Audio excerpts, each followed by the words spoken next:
wanna know what's really going on, search for the answers and question it all.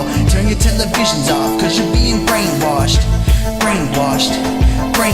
If you wanna know what's really going on, search for the answers and question it all. Turn your televisions off, cause you're being brainwashed.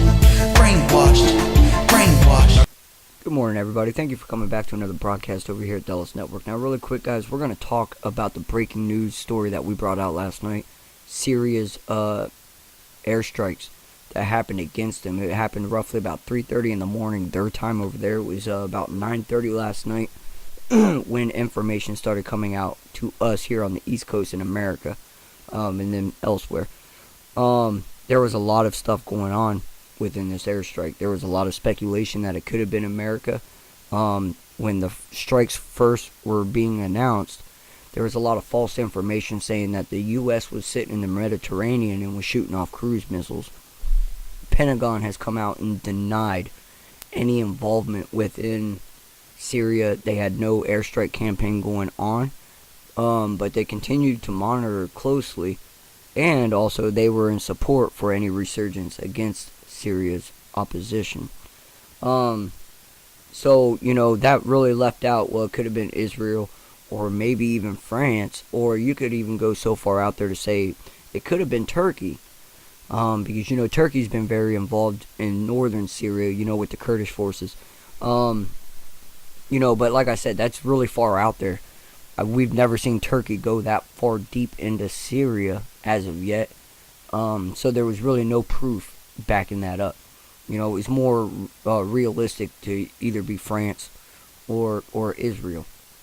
And then again, last night, guys, I decided, I'm gonna wait until the morning, let the information fully roll out after a couple hours after it's happened before I, go ahead and bring this out. And here we are. It's 8:45 a.m. East Coast here in the morning. And Russia is coming out, in Syria, they're both coming out and saying that it was, in fact, Israel that has done the strikes. So let's go ahead and get into these articles, just to give you guys a little bit of a heads up. Just want to let you guys know really quick, though, before we get into this, I'm going to post a link to a video. I haven't watched the video yet. Again, like I said, I get notifications on my phone, between all the news networks that I follow and all the subscribed channels that I follow. And you guys over here at the Dallas Network know that I follow Israeli News Live with Stephen Benoon. And he has a video. Again, I haven't watched it yet. I'm going to post the link in the description. You guys can watch it too. I'm going to watch it after I make this video. Excuse me. But the headline saying that ISIS had advanced knowledge of the airstrike inside of Syria. So I mean, that alone is very interesting.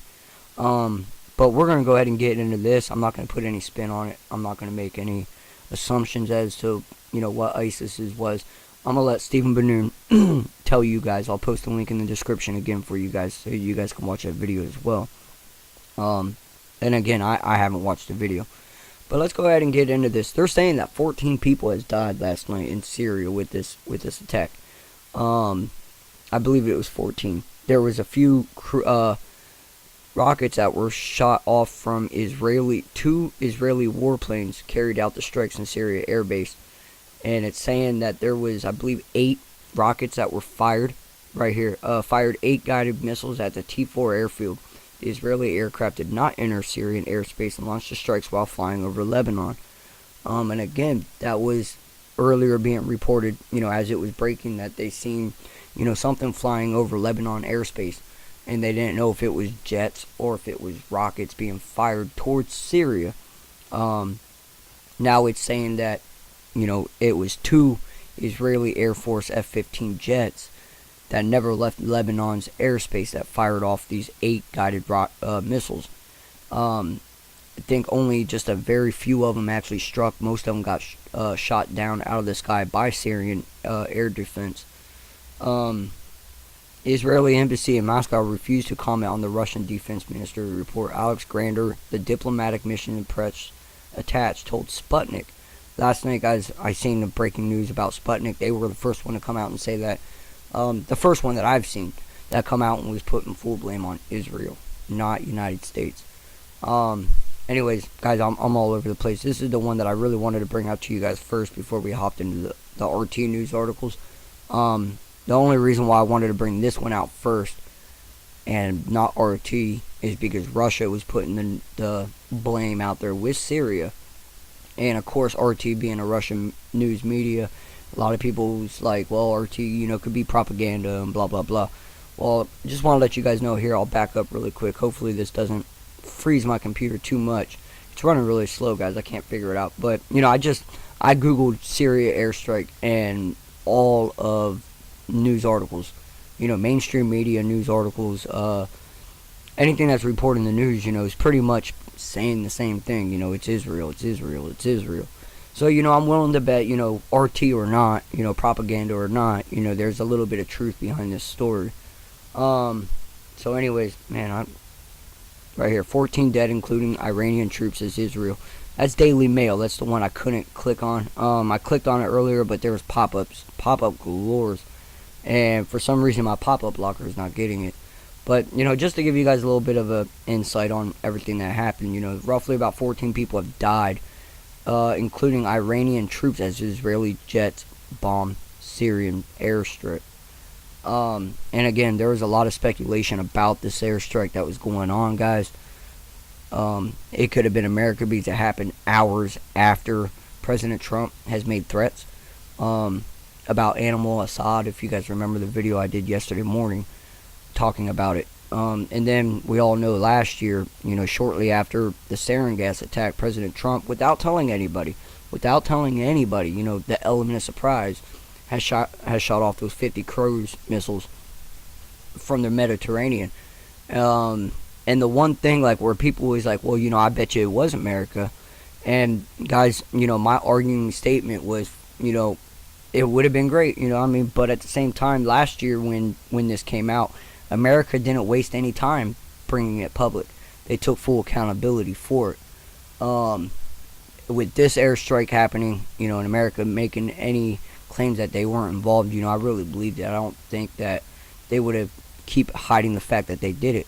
President Trump, the only difference is he's not going to tell you that he's going to do it. He's going to wait till after the fact before he makes it known. And again, that's just my opinion, guys. But Israel was very busy last night, guys. I want to let you guys know, not just those 2 fighter jets shooting off into Syria, but also Israel strikes Hamas targets inside of Gaza. This has all happened last night, guys. Israel was very busy. Very, very busy yesterday. And it's saying that the IDF attack, which targeted the Hamas military compound, comes as retaliation for a breach of the border fence by the group Palestinians, who allegedly brought improvised explosive devices into Israel territory on Sunday. Now, if you guys look over here at the pictures, right here on the right-hand side, that black smoke, guys, I've watched video on Twitter of this border protest by Palestinians, and they were burning tires in the fields, making Molotov cocktails and stuff like that.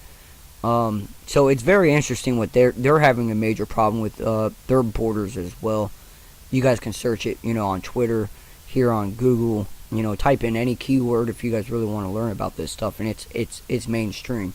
Here in America, guys, we don't know a lot about it because mainstream media is not reporting on it. They're too busy, David Hogg and all this other crap. But U.S. only Security Council member to block UN inquiry into Gaza violence. The IDF views with great severity and attempt to damage the security fence of security and infrastructure will not allow the region to become a combat zone. Hamas is responsible for all events organizing from the Gaza Strip and its consequences. If you guys remember a couple months back, Gaza really started, and Hamas really started shooting missiles into Syria. Well, not Syria, I'm sorry, guys, but Israel. That's probably why my computer's running slow, because it's low on storage. Okay, I'm gonna have to clean up my computer. But anyways, from Twitter last night, guys, this came out yesterday at 3:31 p.m. I don't know if that's Eastern time or it says UTC. Okay. Followed earlier report regarding the suspect who infiltrated Israel through the security fence near the northern Gaza Strip. IDF troops located 2 explosive devices placed by the terrorist at the scene. On Sunday evening, Israel Israeli soldiers patrolling the Gaza-Israel border found 2 explosive devices placed by Palestinians. The bombs, the IDF believed, were placed by Hamas operatives who managed to cross into Israel earlier in the day. In response, the IDF launched artillery fire on known Hamas positions in the area. It was then followed by strikes against the Hamas compound on Monday morning. And at the exact same time that they were doing those airstrikes, they decided to send 2 of their fighter jets, again, 2 Israeli warplanes, over towards Syria. Again, they didn't go into Syria's airspace, but they fired off the rockets inside of Lebanon's airspace towards Syria. Struck the airstrip, Homs, I believe it was, Homs, or, again, forgive me, I know I'm saying that wrong, guys. But it left 14 people dead. There's a lot of blame. At first it was America, now it's Israel. So again, guys, it's going to be very interesting to see what happens in the next couple of days. I'm pretty sure President Trump has his own tricks up his sleeve. It's going to, like I said, guys, it's going to be very interesting. All right, I'll see you.